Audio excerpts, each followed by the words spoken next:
Fantastic Four. Oh, I can do that. yeah. All right, guys. This is mainly a video about like our concerns about like the Fantastic Four movie that's coming out. I know like people already on YouTube probably already did their own concern videos. Reflections, thoughts. It's Arthur. It's It's our Arthur. time, baby. Yeah. We will protect you. Real quick, man. I knew that this movie would fall apart the moment that they didn't cast Sydney Sweeney as the Silver Surfer, man. Can you imagine that? How that would look like? Wait, was this legit? They wanted Sweeney? No. I'm just saying it like out of my ass. Like I'm just like all right. This whatever her actress's name. Hold on. We got technology. Let me look it up for you guys. Wait. It's Julia Garner.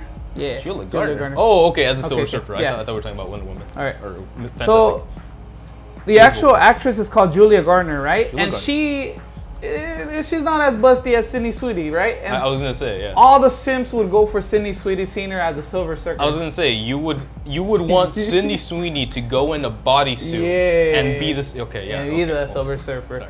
Cool. Real fun fact before we move on. Dr. Squash is doing a 5,000 piece soap bar with Sydney Sweeney's actual bathwater.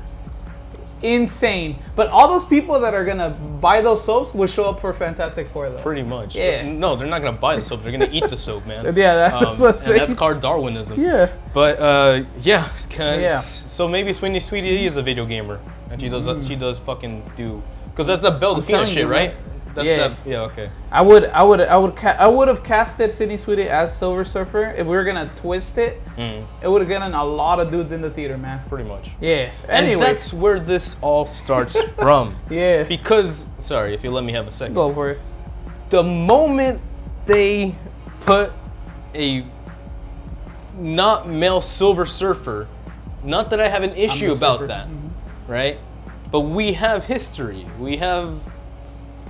It's like making Taskmaster female. Yeah, that didn't work out. I don't have an issue with that, but it's called history. Yeah. So when that moment changed, what else are we changing here? Everything changed. Apparently a lot. Yeah. It's been proven. We're not gonna sit here and tell you what's better than what. This is our opinions. Reflections. But from what we've seen with Ant-Man and the Wasp.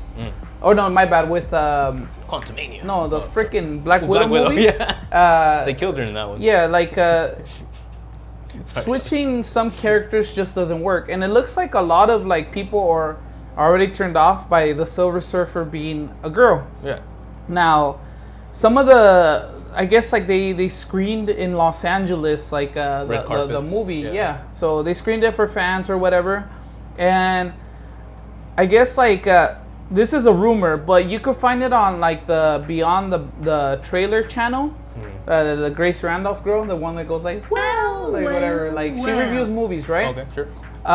She said that like her friend attended that because she's New York based, so you know her friend went to the LA premiere, and she says that like somebody screamed mid, like that the movie was mid. Yeah, it says right here. So it says like It says it was meh and not that bad. It's just like okay. So someone in the theater. Yeah. At the end of the film, yeah. So some of the reactions have been like, oh, it's an alright movie, but what's worrisome is that like that's what they said about the Thunderbolts, that it was alright. You know? I would argue that I would suggest that Thunderbolts was a bit more of the better alright films. So people were actually popping off for Thunderbolts. What I would say is Captain America. Oh, okay. I personally liked the kind of like Captain America vibe as I was going there, but yeah, it was fairly mid. You know, the only best part was when the Red Hulk pops up because it's a fucking Red Hulk. But yeah, so like again, like we're getting that type of quality, and the question is why? Yeah, that is true. Look, so this Fantastic Four movie, like the flair that the film has itself, is really nice. Such a good timepiece, man. like the timing, prosthetics, but like the backgrounds, the designs, it's so good. It's really good for them. If they mess it up, man, that's gonna suck because even like how you were like at the end of the trailer, like when Pedro Pascal goes like, "Oh, we will protect you," it makes the movie feel really intense. Like it's gonna be really, really intense. And I did hear that like the movie does have horror elements, which is really cool because like technically like because of Galactus. Yeah, Galactus, and like we kind of have an idea that some of the basically they're not saving their world. It's what we're getting the understanding of. So yeah, which is okay. I'm gonna do it. Yeah, do it.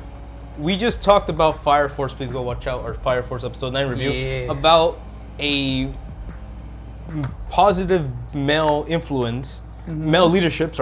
And a patriarchal leadership. I guess you got a female leadership now. Yeah.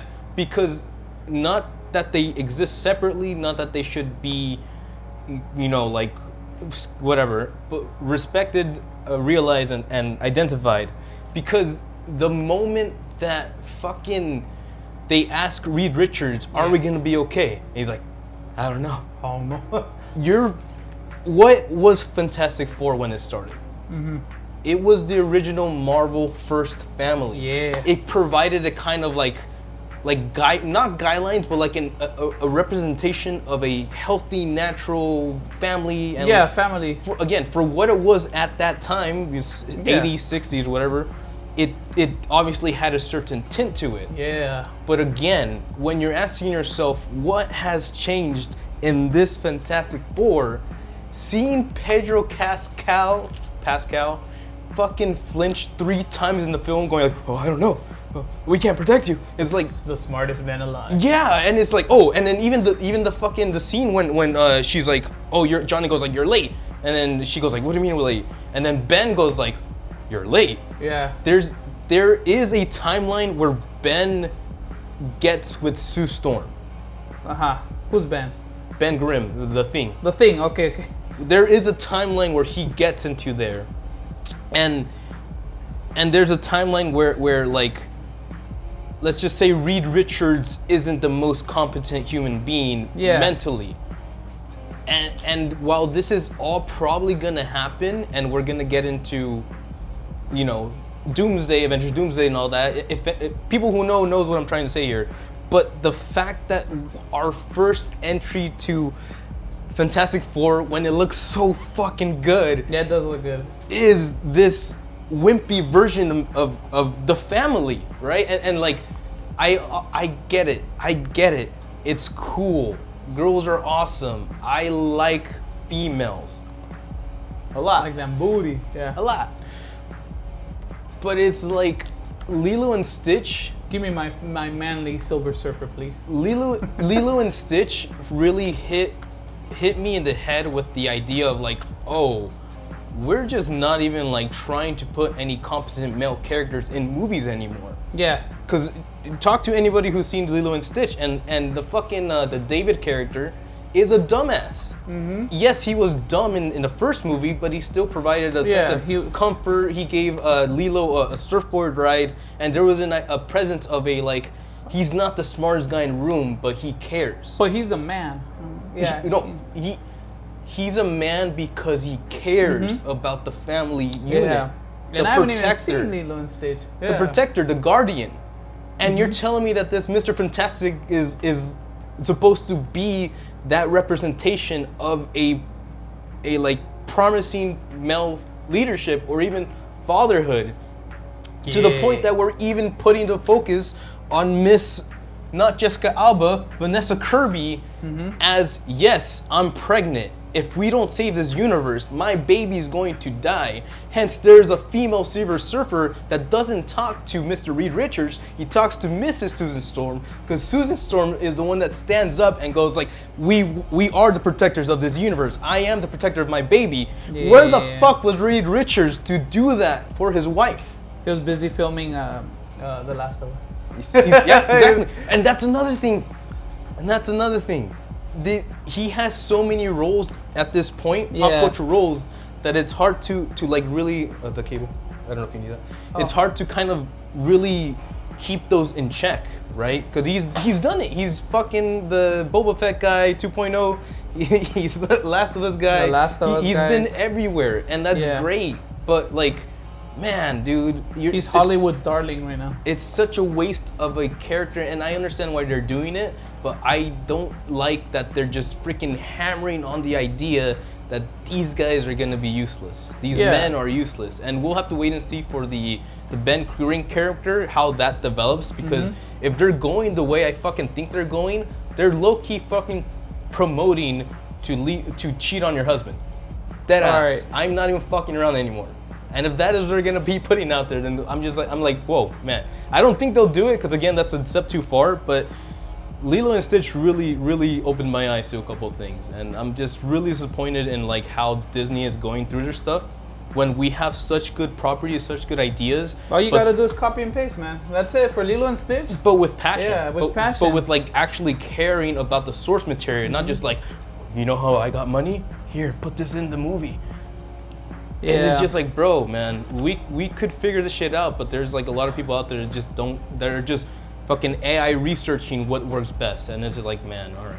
Yeah, so one thing that you like how you said about like the family, there is a complaint that like there's parts in the movie that like it's supposed to feel like the family, but it doesn't. Like I said, we haven't seen the movie, so I can't really say. It's just what I'm looking up online.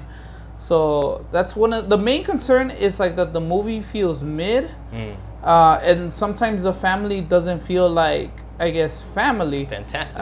Fantastic enough. Right. And we'll just have to see. Also, like I don't know what the mid, I guess the end credit scene is, but I heard the mid credit scene is also pretty bland. It's pretty alright.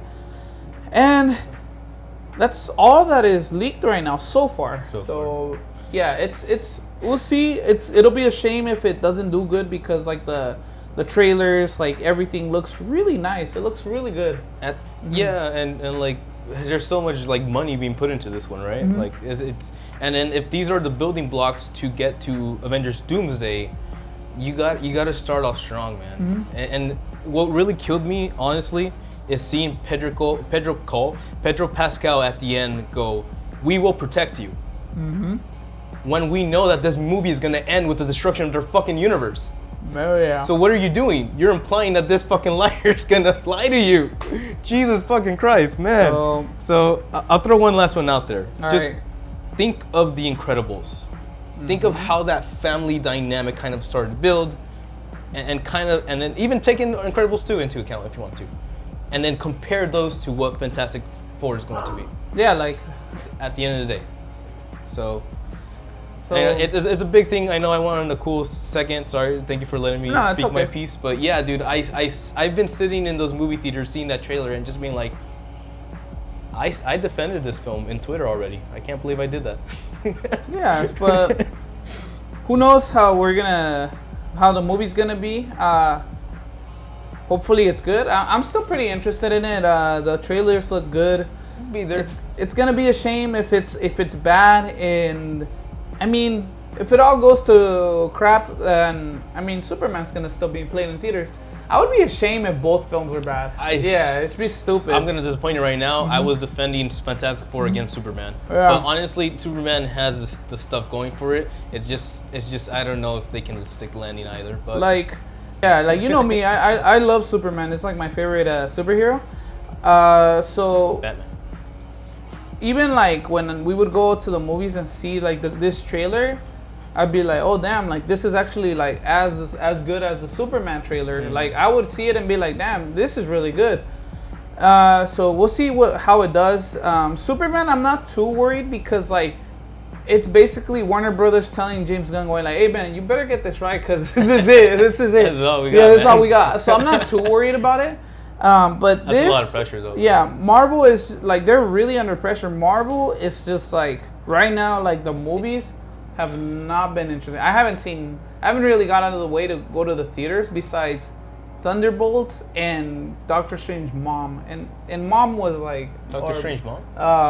Multiverse of Madness? Oh. They call it Mom, yeah. Yeah. So what the fuck? And it's just even that movie was kind of like, it was a little disappointing to me. And so we'll see what Marvel does with this.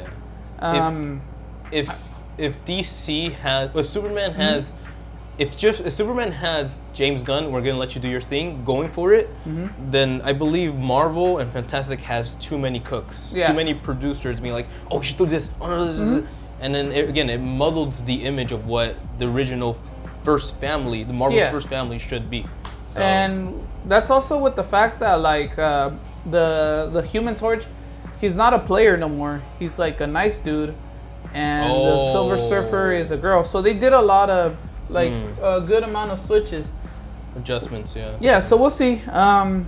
We will have to see. It'd be a shame. We'll be there. Yeah, we'll see. I'll be there. You know, they'll take my money. It's all good. But yeah, man. At the end of the day, we could all be wrong. Yeah, well, you know, I like to be wrong sometimes. So we'll be there for Superman. We'll be there for Fantastic. We'll be there for everything incredible. But until then, ciao.